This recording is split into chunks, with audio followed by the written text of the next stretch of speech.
नमस्कार, मैं हूं बालकृष्ण थरेजा। आप देख रहे हैं डेली लाइव। आइए शुरुआत करते हैं आज के मुख्य समाचारों की। पूर्व उप मुख्यमंत्री सचिन पायलट ने टाउन स्थित गुरुद्वारा सुखा सिंह महताब सिंह में मत्था टेककर की क्षेत्र की खुशहाली और अमन चैन की कामना। कोहला से साधुवाली तक प्रस्तावित बाईपास निर्माण के लिए अधिकृत की जाने वाली भूमि का बाजार भाव पर मुआवजा देने की मांग को लेकर आम आदमी पार्टी कार्यकर्ताओं ने उपखंडाधिकारी को सौंपा ज्ञापन। 15 सूत्री मांगों को लेकर अखिल राजस्थान राज्य कर्मचारी संयुक्त महासंघ ने कलेक्ट्रेट के समक्ष किया विरोध प्रदर्शन। टाउन स्थित नेहरू मेमोरियल पीजी महाविद्यालय में चल रहे युवा महोत्सव के तहत पत्रकारिता में युवाओं का उज्जवल भविष्य विषय पर आयोजित हुई संगोष्ठी। यातायात पुलिस द्वारा चलाए जा रहे सड़क सुरक्षा सप्ताह के समापन पर विभिन्न सामाजिक संस्थाओं के पदाधिकारी को किया गया सम्मानित। और अब समाचार विस्तार से। जिले के दौरे पर आए पूर्व उप मुख्यमंत्री सचिन पायलट ने आज सुबह टाउन स्थित गुरुद्वारा सुखा सिंह महताब सिंह में माथा टेककर क्षेत्र की खुशहाली और अमन चैन की कामना की। जिले के दौरे पर आए पूर्व उप मुख्यमंत्री सचिन पायलट ने बुधवार को टाउन स्थित ऐतिहासिक गुरुद्वारा शहीद बाबा सुखा सिंह महताब सिंह में मत्था टेककर क्षेत्र की खुशहाली, सुख समृद्धि व अमन चैन की कामना की। गुरुद्वारा साहिब में सरोपा भेंट कर पायलट का सम्मान किया गया। तत्पश्चात उन्होंने झुंझुनू जिले के उदयपुर वाटी के लिए हनुमानगढ़ से प्रस्थान किया। गुरुद्वारा साहिब में मत्था टेकने के बाद मीडिया से बातचीत करते हुए पूर्व मुख्यमंत्री सचिन पायलट ने बताया कि वे आज झुंझुनू में आयोजित किसान सम्मेलन को संबोधित करेंगे। गुरुवार को पाली का दौरा करेंगे। पाली में भी किसान व आदिवासी सम्मेलन में शामिल होंगे। विद्यालयों में पंजाबी विषय के रिक्त पद होने के सवाल के जवाब में पायलट ने कहा कि जो पद खाली पड़े हैं वह भरे जाने चाहिए। सिख समाज की संस्कृति और इतिहास को और प्रोत्साहित करने के लिए भी यह काम आवश्यक है। पायलट ने कहा कि इस दुनिया और देश में सिख समाज के योगदान का कोई मुकाबला नहीं है। जब भी मुश्किल की घड़ी आती है तो सबसे पहले सिख समाज आगे बढ़कर सेवा कार्य करता है। सिख समाज में सेवा का जितना भाव है वह शायद ही किसी अन्य धर्म में हो। इसके बाद सचिन पायलट जंक्शन में जिला परिषद कार्यालय के पीछे बनाए गए हेलीपैड पर पहुंचे। पिछले हफ्ते मैं पंजाब में था और फतेहगढ़ साहिब जो वीरों की नगरी है वहाँ पर मुझे माथा टेकने का मौका मिला। आज हनुमानगढ़ में इस गुरुद्वारे में आके मत्था टेका है। मैंने प्रार्थना की है, साहब से अरदास की है कि सबको अमन चैन खुशहाली बख्शे। आने वाला समय पूरे प्रदेश के लिए, देश के लिए बेहतर हो, सब में प्यार मोहब्बत बढ़े। और वाहिगुरू से यही प्रार्थना करता हूँ कि हम सबके जीवन को और शांति, प्रगति और विकास का प्रतीक बनाएं और आने वाला जो समय है राजस्थान और देश के लिए बहुत शांतिपूर्ण समय है। मेरा आज का कार्यक्रम है, हम यहाँ से जाएंगे झुंझुनू। वहाँ पर हमारी एक किसान सम्मेलन है। उसके बाद महाराजपुर होकर कल मैं पाली जिले का दौरा करूँगा। वहाँ पर भी एक किसान और दलित सम्मेलन, आदिवासी सम्मेलन करने जा रहे हैं। पद खाली पड़े हैं, मैं समझता हूँ उसको जल्दी भरना चाहिए। और जो संस्कृति है, जो इतिहास है, खासकर सिख समाज का, उसको हमें और प्रोत्साहित कर आगे बढ़ाना चाहिए। और मैं समझता हूँ कि सिख धर्म का जो योगदान इस देश और दुनिया में है उसकी कोई मुकाबला नहीं कर सकता है। और जो वीरता का, और जब भी कभी मुश्किल का समय आता है, राजस्थान हो, देश हो, दुनिया हो, जब कोरोना काल आया, कोई आपदा आती है, कोई मुश्किल समय आता है, सबसे पहले गुरुद्वारा प्रबंधक कमेटी, समाज के लोग, सब सिख धर्म पालन करने वाले लोग सेवा करते हैं। और सेवा का भाव जितना इस सिख धर्म में है शायद ही किसी और धर्म में है। तो मेरा मानना है कि सिख धर्म ने जो योगदान दिया है भारत की संस्कृति में, उसका कोई मुकाबला नहीं कर सकता। गांव कोला से साधुवाली तक प्रस्तावित बाईपास निर्माण के लिए अधिकृत की जाने वाली किसानों की भूमि का बाजार भाव पर मुआवजा दिलवाने की पुख्ता व्यवस्था करने की मांग को लेकर आम आदमी पार्टी कार्यकर्ताओं ने उपखंड अधिकारी को ज्ञापन सौंपा। हनुमानगढ़ के कोहला से श्रीगंगानगर के साधुवाली तक बाईपास राजमार्ग के निर्माण के लिए अधिकृत की जाने वाली किसानों की भूमि का बाजार भाव पर मुआवजा दिलवाने की पुख्ता व्यवस्था करने की मांग आम आदमी पार्टी ने उठाई है। बुधवार को पार्टी कार्यकर्ताओं ने जिला कोऑर्डिनेटर सुरेंद्र बेनीवाल के नेतृत्व में मुख्यमंत्री के नाम उपखंड अधिकारी को ज्ञापन सौंपा। इस मौके पर जिला कोऑर्डिनेटर सुरेंद्र बेनीवाल ने कहा कि हनुमानगढ़ जिले में भारतमाला प्रोजेक्ट के तहत किसानों की भूमि अवाप्ति में न केवल जमकर भ्रष्टाचार हुआ है, बल्कि किसानों की बेशकीमती जमीन को औने पौने भाव में अधिकृत किया गया है। किसानों के साथ प्रशासन ने तानाशाही रवैया अपनाते हुए गुप्त जातियां की। इन सब चीजों को देखते हुए हनुमानगढ़ क्षेत्र के किसानों को आशंका है कि केंद्र सरकार राज्य सरकार के साथ मिलकर कोहला से साधुवाली बाईपास राजमार्ग के नाम पर किसानों की बेशकीमती जमीन कोड़ियों के दाम छीन लेगी। बेनीवाल ने कहा कि किसानों के पास उपजाऊ जमीन पहले से ही कम है। ऐसे में धान का कटोरा कही जाने वाली घग्गर नदी एवं आसपास के क्षेत्र की जमीन अगर अधिकृत की जाती है तो इस क्षेत्र का किसान बर्बाद होकर रह जाएगा। उन्होंने बताया कि लंबे समय से इस क्षेत्र को राइस बेल्ट घोषित किए जाने की मांग किसानों की ओर से की जा रही है। इस क्षेत्र के गेहूं और चावल से पूरे राजस्थान का पेट भरा जाता है। स्थानीय प्रशासन ने प्रोजेक्ट से जुड़े हुए लोगों की ओर से इस क्षेत्र का गुपचुप तरीके से 3-4 बार सर्वे करवाया गया। इस सर्वे में रसूखदार एवं प्रभावशाली लोगों को बचाते हुए छोटे किसानों को बलि का बकरा बनाए जाने की आशंका है। बेनीवाल ने कहा कि जिस प्रायोजन के लिए इस बाईपास का निर्माण करवाया जा रहा है उसकी कोई आवश्यकता इस क्षेत्र के लोगों को नहीं लगती है, क्योंकि साधुवाली से कोला तक पूर्व में ही स्टेट हाईवे बना हुआ है जिस पर वर्षों तक टोल टैक्स वसूला जा रहा है। फिर भी यदि केंद्र सरकार समझती है कि इस राजमार्ग को बनाया जाना जरूरी है तो इसके लिए जिन किसानों की जमीन अधिकृत की जानी है उन्हें बाजार भाव पर मुआवजा दिलाने की पुख्ता व्यवस्था की जाए। इसके लिए किसानों, किसान संगठनों, किसान संघर्ष समितियों, सामाजिक संगठनों एवं स्थानीय प्रशासन की एक कमेटी गठित की जाए जो मुआवजा संबंधी पूर्ण प्रक्रिया को मिलकर पूरा करे। इससे कहीं भी किसानों का अहित न हो। ज्ञापन देने वालों में रोहित कुमार, राजकुमार, दीपक, अमित, अनिल, आशीष, जयदीप, गौरव मिश्रा, मुकेश शर्मा, बलविंदर सिंह, भूपराम, सईराम, गुलशन कुमार, शुभकरण शर्मा सहित अन्य सदस्य मौजूद रहे। केंद्र सरकार भारतमाला प्रोजेक्ट के साथ जोड़ करके हनुमानगढ़ के कोला क्षेत्र से गंगानगर के साधुवाली छावनी तक जो बाईपास के नाम से स्टेट हाईवे बनाना चाह रही है। वास्तविकता ये है कि इस क्षेत्र की जनता से अगर पूछा जाए तो इस स्टेट पे हाईवे की ज़रूरत नहीं है, क्योंकि गंगानगर से हनुमानगढ़ के बीच में जो स्टेट हाईवे बना हुआ है वो बहुत अच्छी स्थिति में है और वो साधुवाली छावनी को जोड़ता है। सबसे बड़ी चीज़ ये है कि भारत सरकार जिस ज़मीन को छीनने जा रही है वो ज़मीन इस एरिया की सबसे उपजाऊ ज़मीन है, सबसे उपजाऊ। और जिन लोगों की ज़मीन छीनी जा रही है उन लोगों के पास बीघा, 2 बीघा, 5 बीघा, 7 बीघा इस तरीके की ज़मीन है। इस ज़मीन के लिए जो एक सर्वे करवाया गया है वो 4 बार सर्वे हुआ है और चारों बार में हर बार जो है वो बड़े जो लैंड माफिया है उनको बचाने का प्रयास किया गया है, बल्कि छोटे काश्तकारों को विशेष रूप से टारगेट किया गया है।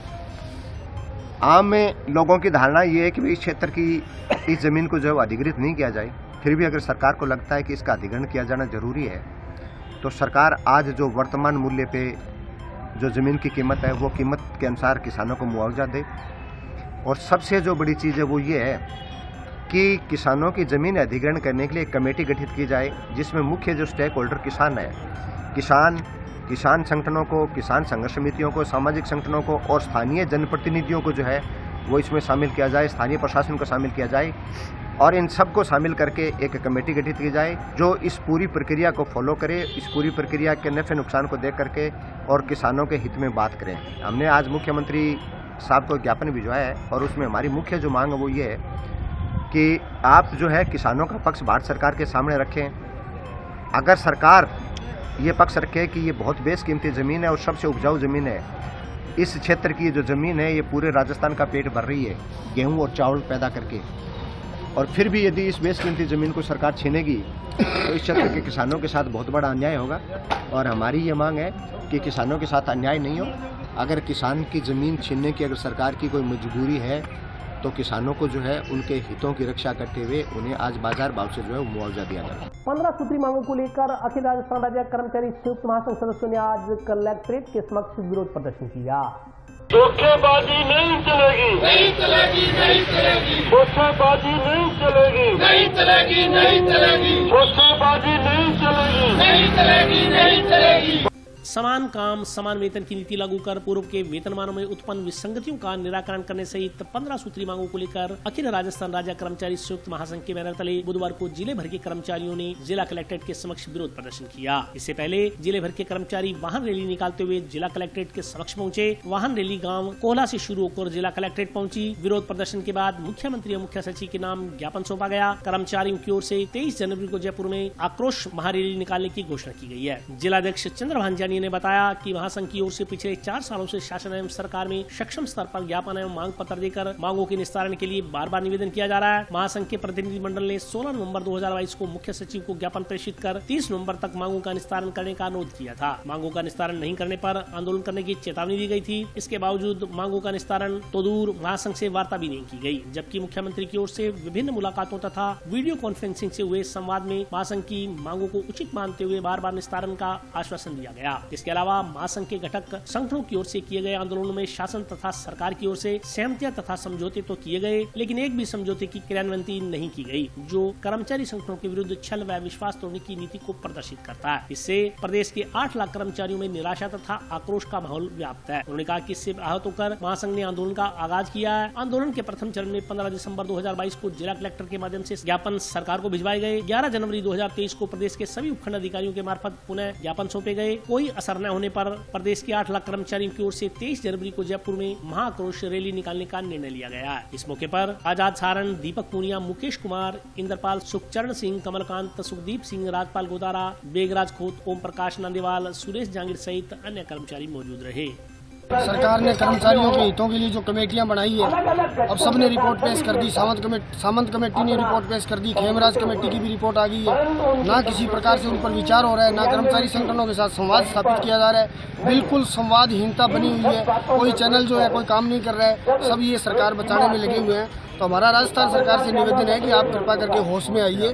कर्मचारी जो राजस्थान का सड़कों पर आज आया है, वो 23 तारीख को जयपुर में आएगा और लाखों की संख्या में वहाँ पर लोगों को परेशानी होगी। हम ये नहीं चाहते हैं। तो आप संवाद स्थापित कीजिए और कुछ ऐसा कर्मचारियों को दीजिए जो उनका हक है, जो उनका अधिकार है, ताकि वो खुश होकर घर जाएं। ये हट धर्मिता हम नहीं चलने देंगे। राजस्थान का कर्मचारी जब जब सड़कों पर आए तो सिंहासन हिले हैं और इस बार भी निश्चित रूप से हिले। आज महासंघ के 5वें चरण में जिला हेडक्वार्टर हनुमानगढ़ पर वाहन रैली का आयोजन किया गया है और सरकार को 15 सूत्री मांग पत्र हमने दे रखा है। बार बार हमारा चरणबद्ध तरीके से प्रोग्राम जारी किया जा रहा है, लेकिन सरकार की हठधर्मिता है। सरकार की आंखें खुल नहीं रही है। सरकार कर्मचारियों को नाराज कर रही है, कर्मचारियों को बातें मानने के लिए तैयार नहीं है। तो आज 5वें चरण में हमने वाहन रैली निकालकर आक्रोश प्रकट किया गया है और सरकार की हठधर्मिता के खिलाफ हमने श्रीमान कलेक्टर महोदय को और मुख्यमंत्री के नाम और मुख्य सचिव के नाम ज्ञापन देने का कार्यक्रम है। मुख्य मांग है हमारी 5वें और 6वें वेतन आयोग में जो वेतन विसंगतियाँ पैदा हुई है उनको दूर करना और न्यूनतम वेतनमान 26,000 से निर्धारण करना और संविदा कर्मचारियों को नियमित किया जाना, ठेका प्रथा बंद किया जाना, पुलिस कर्मचारियों को साप्ताहिक अवकाश दिया जाना। इस तरह हमारे 15 सूत्री मांग पत्र सरकार को दिया गया है, लेकिन सरकार है जो अपनी जिद पे अड़ी हुई है और हम सरकार को मना कर रहे हैं। टाउन स्थित नेहरू मेमोरियल पीजी महाविद्यालय में 12 से 19 जनवरी तक चल रहे युवा महोत्सव के तहत पत्रकारिता में युवाओं का उज्जवल भविष्य विषय पर संगोष्ठी का आयोजन किया गया। टाउन स्थित नेहरू मेमोरियल पीजी महाविद्यालय में 12 से 19 जनवरी तक चल रहे युवा महोत्सव के तहत पत्रकारिता में युवाओं का उज्जवल भविष्य विषय पर संगोष्ठी का आयोजन किया गया। कार्यक्रम के मुख्य वक्ता वरिष्ठ पत्रकार बालकृष्ण थरेजा थे। कार्यक्रम की अध्यक्षता राजकीय नेहरू मेमोरियल स्नातकोत्तर महाविद्यालय के प्राचार्य प्रदीप मोदी ने की। इस मौके पर बोलते हुए मुख्य वक्ता बालकृष्ण थरेजा ने कहा कि पत्रकारिता का व्यवसाय जितना आकर्षक और चमकदार दिखाई पड़ता है, असल में उसमें उतनी ही दुश्वारियां हैं। उन्होंने कहा कि जिस युवा में धैर्य और मेहनत करने की ललक हो, उसे इस प्रोफेशन में उतरने की सोचनी चाहिए। इसमें स्थापित होने तक लंबे समय तक आर्थिक अभाव सहित अन्य झंझावातों से जूझना पड़ता है। उन्होंने वर्तमान में समाज के प्रति मीडिया की सकारात्मक और नकारात्मक भूमिका पहलुओं पर प्रकाश डालते हुए कहा कि मीडिया समाज में विध्वंसक और निर्माता अर्थात डिस्ट्रक्टिव और कंस्ट्रक्टिव दोनों भूमिकाएं बखूबी निभा रहा है। हमारे देश में विधायिका, कार्यपालिका और न्यायपालिका के क्रियाकलापों पर नजर रखने के लिए मीडिया को चौथे स्तंभ का नाम दिया गया है। उन्होंने कहा कि मीडिया की समाज के प्रति सकारात्मक भूमिका की बात करें तो देश को आर्थिक, सामाजिक, सांस्कृतिक एवं राजनीतिक रूप से समृद्ध बनाने में मीडिया का बड़ा योगदान है। हमारे देश को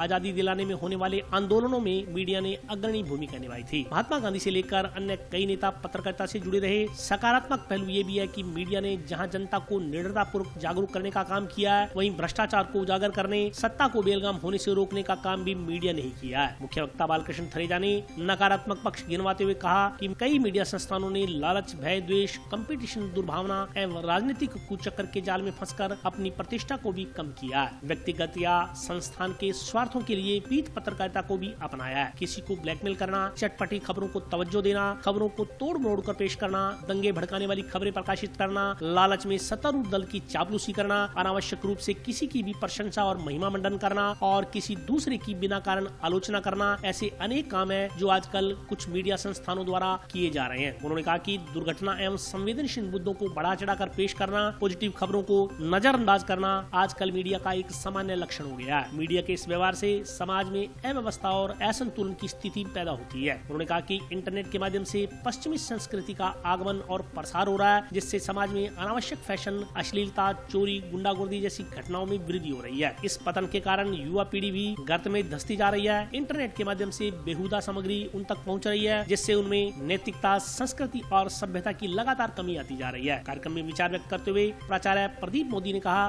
कि मीडिया की भूमिका सूचना प्रदायक और प्रेरक का रोल अदा करने वाले संस्थान के रूप में होनी चाहिए, जिससे समाज व सरकारों को प्रेरणा मिले व मार्गदर्शन प्राप्त हो सके। उन्होंने कहा कि मीडिया दूरंदेशी होता है और दूर तक देखता है, वह अनदेखी चीजों का भी भान करवा देता है। इसलिए मीडिया की बातों को और उसके लिखे को सकारात्मक और गंभीरता से लेते हुए उसमें सुधार करना चाहिए। कार्यक्रम में व्याख्याता डॉक्टर विनोद आनंद शर्मा, पूर्व छात्र संघ अध्यक्ष महेंद्र शर्मा, छात्र अवरोज छात्र संघ अध्यक्ष कुमारी योगिता मेघवाल सहित अन्य वक्ताओं ने भी अपने विचार रखे।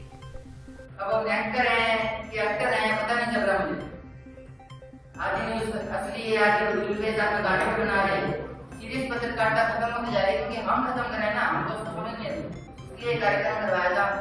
मुझे आशा है कि आपने इसको समझा होगा। आप सभी का बहुत बहुत धन्यवाद कि आपने इतना कीमती समय अपना निकाला। इससे मैं प्रेरित होकर आप जो 50 बच्चे यहाँ पर बैठे हो, आपके सामने मैं संकल्प लेता हूँ कि मैं भी पत्रकारिता के बारे में ज्ञान लेकर पत्रकारिता के बारे में जानूंगा और पत्रकार बनने की कोशिश करूंगा मैं। ये क्योंकि सच है कि मुंबई में जो है बच्चों, जब मैं लगभग 14 साल की उम्र में था, तब से मुझे लिखने का शौक पड़ गया। तो लिखते लिखते वो जो शौक था वो कब प्रोफेशन में बदल गया, कब धंधे में बदल गया, पता ही नहीं। लगभग 35-40 साल से मैं इसी प्रोफेशन में हूँ। पत्रकारिता के समाज के प्रति सकारात्मक पहलू, मैं सकारात्मक और नकारात्मक दोनों की बात। सबसे पहले मैं ये बता दूं कि हिंदुस्तान में, यानी अपने देश में सबसे पहला अखबार कब निकला था? भारत में सबसे पहला अखबार सन 1826 में निकला था। उस अखबार का नाम था उदंड मार्तंड। नहीं समझ में आया? इसका अर्थ है उगता हुआ सूरज, द सनराइजिंग। ये पहले अखबार वीकली निकला, बाद में ये डेली निकला। इस अखबार के संपादक थे राम किशोर शुक्ल। सबसे पहले ये पश्चिम बंगाल में निकला, फिर धीरे धीरे करके पूरे हिंदुस्तान में अखबार निकलने का चलन शुरू हुआ। और इन अखबारों ने और पत्रकारों ने देश को आजाद कराने की भूमिका में बहुत बड़ा रोल अदा किया। महात्मा गांधी से लेकर के लाल बहादुर शास्त्री तक पत्रकारिता से जुड़े रहे। महात्मा गांधी आर्टिकल लिखते थे, अखबारों में छपता था, लोगों में जोश पैदा होता था और राष्ट्रीय आंदोलनों में लोग भाग लेते थे। देश की आजादी में महत्वपूर्ण रोल अदा करना एक तो ये सकारात्मक भूमिका है। दूसरा ये है कि अखबारों ने, टेलीविजन ने, इंटरनेट ने, रेडियो ने, जो भी प्रचार के, प्रसार के, संचार के माध्यम है, उन्होंने आम लोगों में जागरूकता पैदा की। इसके साथ साथ एक निडरता पैदा की, लोगों को जागरूक किया। आपके पास में ये शक्ति है, पावर है। और जब हम लीडिंग एंड पर होते हैं, संस्था, संगठन जिसमें हमें निर्णय लेने होते हैं आपके बारे में, वो इन पत्रकारों से अक्सर डरते हैं कि ये उनकी शक्ति है। डरते वो हैं जिनके मन में कोई छिपावट हो। जबकि पत्रकार वे लोग हैं, वे हमारे समाज के सुधारक हैं, जो आपके दृष्टिकोण में जो बातें हो गई, उसके अलावा जो दृष्टिकोण रह गया, जो कमियां रह गई, वो आपके सामने लाते हैं कि आपके महाविद्यालय में ये कमियां हैं और हमारा ध्यान नहीं जाता। हमारा ध्यान इतना विस्तृत नहीं होता, इतना वाइड नहीं होता कि हर बात को हम लोग देख सकें। कुछ समाज की ऐसी बातें होती हैं जो कि समाज को आगे बढ़ाने के लिए आवश्यक है, समाज को पीछे ले जा रही है। महाविद्यालय में ऐसी बातें हो रही हैं, शायद हमारी नजर ना पड़े। ये पत्रकार, ये वो समाज सुधारक हैं जो कि हमें उन बातों की तरफ इशारा करते हैं जिन्हें हमें ध्यान देना चाहिए। मैंने अपने कॉलेज एजुकेशन की लाइफ में जहां भी मैं रहा हूं, पत्रकारों को मैंने अपना पथ प्रदर्शक इसीलिए माना है कि वो मेरी नजर वहां पहुंचाते हैं या नहीं पहुंच पाते। तो एज गिवर, देने वाले, गिविंग हैंड, संगठन, प्राचार्य, एक कंपनी के ऑनर, इनको पत्रकारों से डरना नहीं चाहिए, इनको धन्यवाद देना चाहिए कि ये आप ये समाज के प्रति जो दायित्व है उसको पूर्ण करने में आपका सहयोग कर रहे हैं। मैं तो आपके माध्यम से सभी पत्रकार भाइयों को ये इनवाइट देना चाहता हूं, आप बिना बताए कॉलेज में पधारें, आपको जहां कमी दिखे आप हमें बताएं, अखबार में निकालें। साथ साथ में ये भी आग्रह करता हूं कि आपको कोई बात अच्छी लगती है तो हमारी हौसला बढ़ी, अखबार में खबर निकाल कर दिया, कोई बुरा नहीं, बच्चों का भला हो जाता है। हमारे यहाँ पर हार्दिक धन्यवाद। पत्रकारिता पर हमारे बीच इतने अच्छे विचार प्रस्तुत किए और आप सभी भी यहाँ पर सभी पधारे, इसके लिए आपका हार्दिक धन्यवाद। और अभी वक्त ब्रेक का, हाजिर होता हूँ छोटे से ब्रेक के बाद।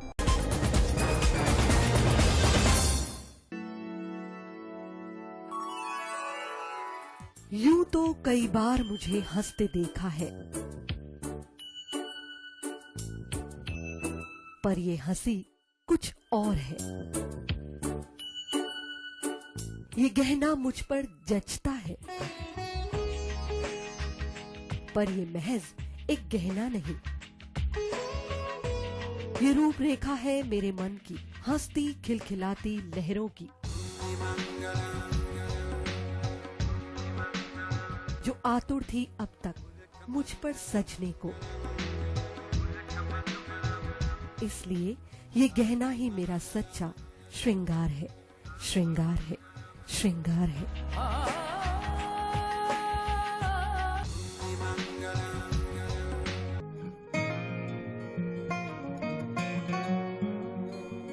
बेटा सतीश, देख बेटा, बिजली का बिल आया है, कोई छूट भी मिली है क्या? बजट में तो मुख्यमंत्री जी छूट देने के लिए बोल रहे थे। अरे हाँ माँ, इसमें तो 750 रुपए कम करके आए हैं। अरे वाह, धन्यवाद मुख्यमंत्री जी। सिर्फ आपको ही नहीं, प्रदेश में ये छूट किसी न किसी रूप में सभी को मिल रही है।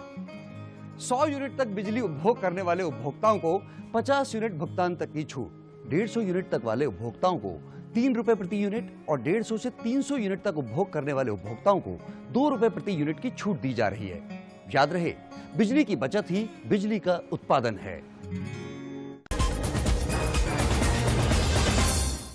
ब्रेक के बाद स्वागत है। आइए नजर डालते हैं अगले समाचारों पर। गांव धोलीपाल में निकाले जा रहे नगर कीर्तन को रोकने के संदर्भ में सदर पुलिस थाना में दर्ज एफआईआर को निरस्त करने की मांग को लेकर एक नूर खालसा फौज के सदस्यों ने बुधवार को जिला कलेक्टर के नाम उपखंड अधिकारी को ज्ञापन सौंपा। गांव धोलीपाल में निकाले जा रहे नगर कीर्तन को रोकने के संदर्भ में सदर पुलिस थाना में दर्ज एफआईआर को निरस्त करने की मांग को लेकर एक नूर खालसा फौज के सदस्यों ने बुधवार को जिला कलेक्टर के नाम उपखंड अधिकारी को ज्ञापन सौंपा। इस मौके पर दिए गए ज्ञापन में कहा गया है कि 2 जनवरी को गांव धोलीपाल में निकाले जा रहे नगर कीर्तन को रोककर धार्मिक भावनाओं को ठेस पहुंचाने के आरोप में सदर पुलिस थाना में 12 जनवरी को एफआईआर दर्ज की गई थी। यह एफआईआर गैर संवैधानिक व गैर परंपरागत तरीके से दर्ज की गई है, क्योंकि गांव धोलीपाल में नगर कीर्तन परंपरागत तरीके से निकाला जा रहा था। नगर कीर्तन अकाल तख्त की मर्यादा के अनुसार था और पड़ाव रुका हुआ था। प्रशासन की तरफ से सदर पुलिस थाना प्रभारी के नेतृत्व में जाब्ता भी मौजूद था। ज्ञापन के अनुसार पुलिस द्वारा परिवादी से प्रार्थना पत्र लिया जाना चाहिए था, न कि एफआईआर दर्ज की जानी थी। मर्यादा का उल्लंघन थाना प्रभारी या एफआईआर करवाने वाले परिवादी ने नहीं किया है, क्योंकि हरप्रीत सिंह के मर्यादा का उल्लंघन थाना प्रभारी या FIR दर्ज करवाने वाले परिवादी ने किया है, क्योंकि हरप्रीत सिंह के नगर कीर्तन की अनुमति तख्त दमदमा साहिब में विचाराधीन है। वहीं FIR में जिन व्यक्तियों पर आरोप लगाया गया है उनमें शामिल जंटा सिंह नाम का कोई भी व्यक्ति प्रामाणिक तौर पर गांव धोलीपाल में रहता ही नहीं है। उन्होंने मांग की कि पुलिस इस FIR को निरस्त करे, तख्त दमदमा साहिब से रिपोर्ट आने के बाद ही FIR दर्ज की जाए।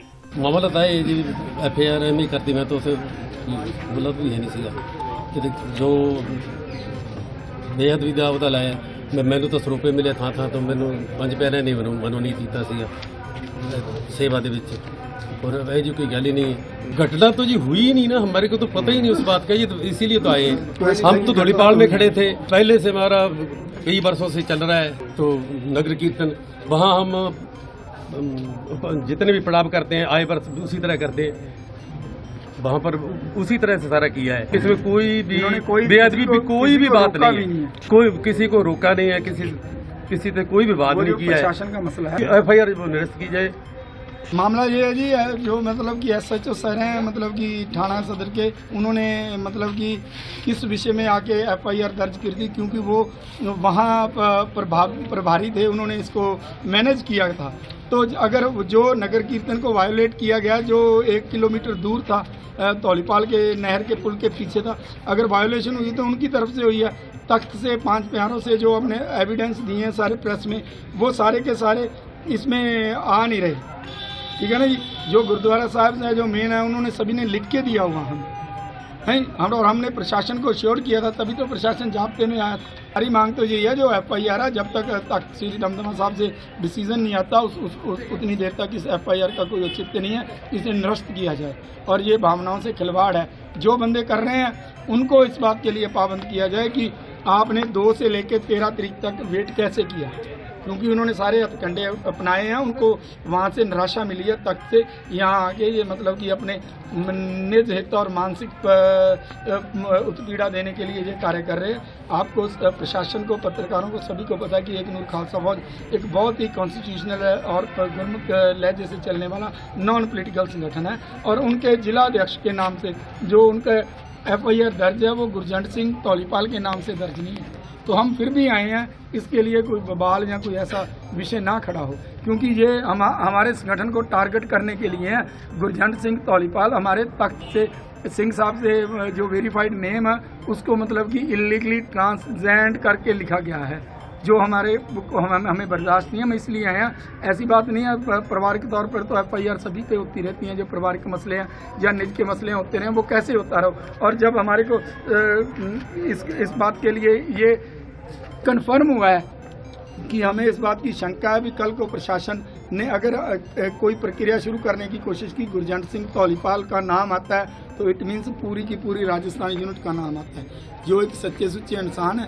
तख्त श्री दमदमा साहब पे जो केस पेंडिंग है हरप्रीत सिंह का, जब तक वो वेरीफाई नहीं होता वो 25-26 के लिए भी नगर कीर्तन निकालने की कोशिश में है। नगर कीर्तन गुरुद्वारा बाबा दीप सिंह ही निकाल सकते हैं, कोई भी गैर मतलब कि दूसरे गुरुद्वारा साहब इस नगर कीर्तन का आयोजन नहीं कर सकते। और स्पेशली जो विद्यालय हैं, इंस्टीट्यूशंस हैं, जो नॉन मतलब कि जो एडमिनिस्ट्रेटिव इंस्टीट्यूशन है, यहाँ एजुकेशन की बात होती है। मैंने अभी सर से भी यही बात की है कि वो नगर कीर्तन के लिए वैलिड नहीं है, और जो FIR दर्ज हुई है वो मतलब कि गैर संवैधानिक है। हम SP साहब से भी यही बात करने हैं, हमने प्रेस कॉन्फ्रेंस में यही बात की थी, हमने वो फोटोज भी दर्ज करने के बाद अपलोड किया नेट। जंक्शन पुलिस ने एक व्यक्ति को नंगी तलवार लहराते हुए गिरफ्तार कर उसे अदालत के समक्ष पेश किया है। जंक्शन पुलिस द्वारा मंगलवार को नंगी तलवार लहराते पकड़े गए आरोपी को आज अदालत में पेश किया गया। इस संदर्भ में जानकारी देते हुए जंक्शन थाना के SI भूप सिंह ने बताया कि पुलिस ने गड़साना निवासी चंद्र प्रकाश उर्फ लवली उर्फ नंदा पुत्र मोहनलाल सिंधी को नंगी तलवार सहित गिरफ्तार किया गया था। पुलिस को सूचना मिली कि उसका किसी के साथ झगड़ा हो गया था और वह तलवार लेकर झगड़े के लिए निकल पड़ा था। पुलिस ने गिरफ्तार कर आर्म्स एक्ट के तहत मामला दर्ज किया, जिससे आरोपी को आज अदालत के समक्ष प्रस्तुत किया गया। दिनांक 17/1/22 को चंद्र प्रकाश उर्फ लवली उर्फ नंदा पुत्र मोहनलाल सिंधी निवासी गड़साना को नंगी तलवार सहित गिरफ्तार किया गया है, जिसे आज कोर्ट में पेश किया जा रहा है। ये इनका कोई टेंट हाउस पे काम करता है, एक लड़के के साथ विवाद हो गया और इनका आपस में झगड़ा हो गया ये तलवार लेके निकल पड़ा। नहीं, ऐसा कुछ नहीं हुआ। झगड़ा होने से पहले हमने इसको गिरफ्तार कर लिया। नागरिक सुरक्षा मंच द्वारा नशे के खिलाफ निकाली जा रही जागरूकता रैली आज टीबी कस्बे में पहुंची। हम सब ने ठाना है,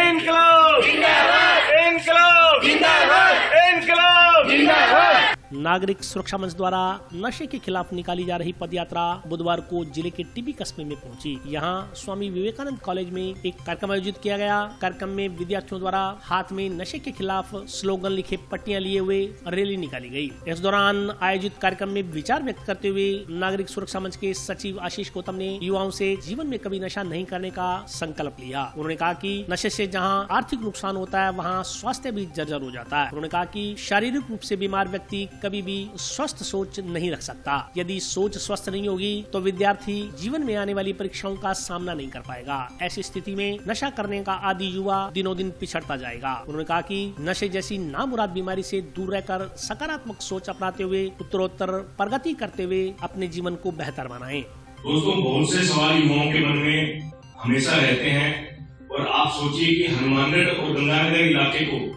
अगर नशे के कारोबारियों ने अपना टारगेट किया है तो इसके पीछे बहुत बड़ा उद्देश्य है। अगर आप आज से 100 साल पुराना इतिहास उठाते हैं तो आप पाएंगे कि हनुमानगढ़, गंगानगर, पंजाब, हरियाणा, पश्चिमी यूपी और बंगाल यही कुछ इलाका था जहां पर क्रांतिकारियों की छुटपुट घटनाएं होती थी। बाकी पूरे देश में बोलने वाले लोग भी नहीं थे। इसी इलाके में सबसे ज्यादा फांसियां हुई। इसी इलाके के लोगों ने सबसे ज्यादा अंग्रेजों का विरोध किया। और क्योंकि नशे के कारोबारियों को ये पता है कि यहाँ पर बसने वाली कौम जिसे आज से 1700 साल पहले योद्धे के नाम से जाना जाता था, हिस्ट्री के विद्यार्थी जरूर इस बात को ध्यान देंगे कि 1700 साल पहले हनुमानगढ़ और गंगानगर इस बेल्ट के लोगों को योद्धे के नाम से जाना जाता था। और अगर यहाँ योद्धा थे और अगर यहाँ पर वो डीएनए आज भी है तो क्यों ना उस डीएनए को नशे की चपेट में लाकर खराब कर दिया जाए ताकि पूरे भारत पर राज करना उनके लिए आसान हो। तो वो हनुमानगढ़, गंगानगर जिले पंजाब के बाद में अगर हमारी रगों में नशा इंजेक्ट करवा रहे हैं तो इसके पीछे बहुत बड़ा उद्देश्य है और हम सबको इसके लिए जागरूक होना पड़ेगा। आज नशा मुक्त हनुमानगढ़ अभियान के तहत जो पदयात्रा निकाली जा रही है वह टिब्बी क्षेत्र के अंदर निकाली गई। यहाँ स्वामी विवेकानंद कॉलेज और यहाँ के अन्य कॉलेजों के विद्यार्थी भी हमारे साथ सम्मिलित हुए और सबने नशा मुक्त हनुमानगढ़ के नारे लगाते हुए पूरे बाजार में एक पदयात्रा निकाली है।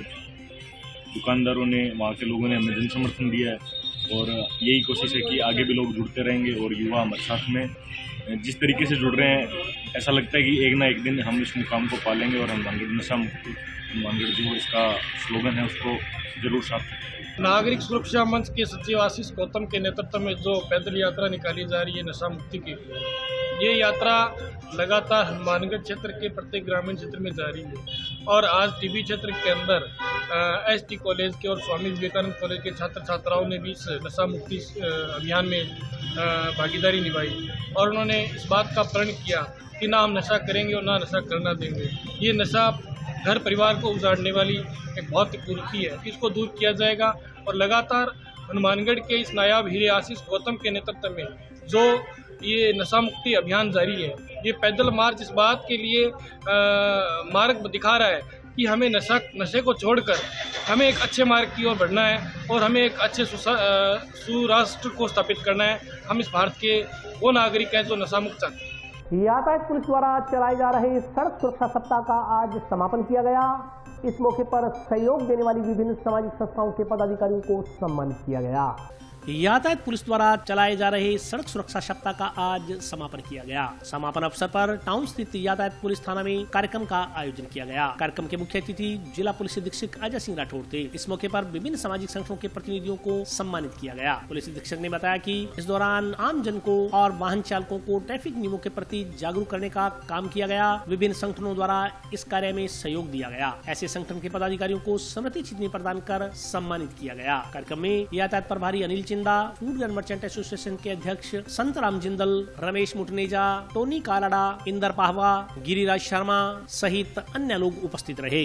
पुलिस मुख्यालय के निर्देशानुसार प्रतिवर्ष हम रोड सेफ्टी नियमों की जागृति के लिए रोड पे चलने वाले लोगों को अवेयरनेस के लिए हम यातायात वीक का आयोजन करते हैं। इस बार भी यातायात वीक का आयोजन किया गया है, जिसका आज समापन समारोह किया गया है। उसमें हेलमेट वितरण का कार्यक्रम रखा गया है और इस पूरे वीक में 7 दिन में हमने तरह तरह के प्रोग्राम करके हमारे जो युवा साथी हैं जो रोड पे चलते हैं, बिना हेलमेट चलते हैं, बिना सीट बेल्ट लगा के चलते हैं, उनको यातायात के नियमों के विषय में अवेयर किया ताकि उनकी जान माल की सुरक्षा रहे। जनता की तरफ से जो हमने स्कूलों में जो प्रोग्राम किया है, स्पेशली स्कूलों के बच्चों को जो टारगेट किया है, उससे काफ़ी अवेयरनेस आई है।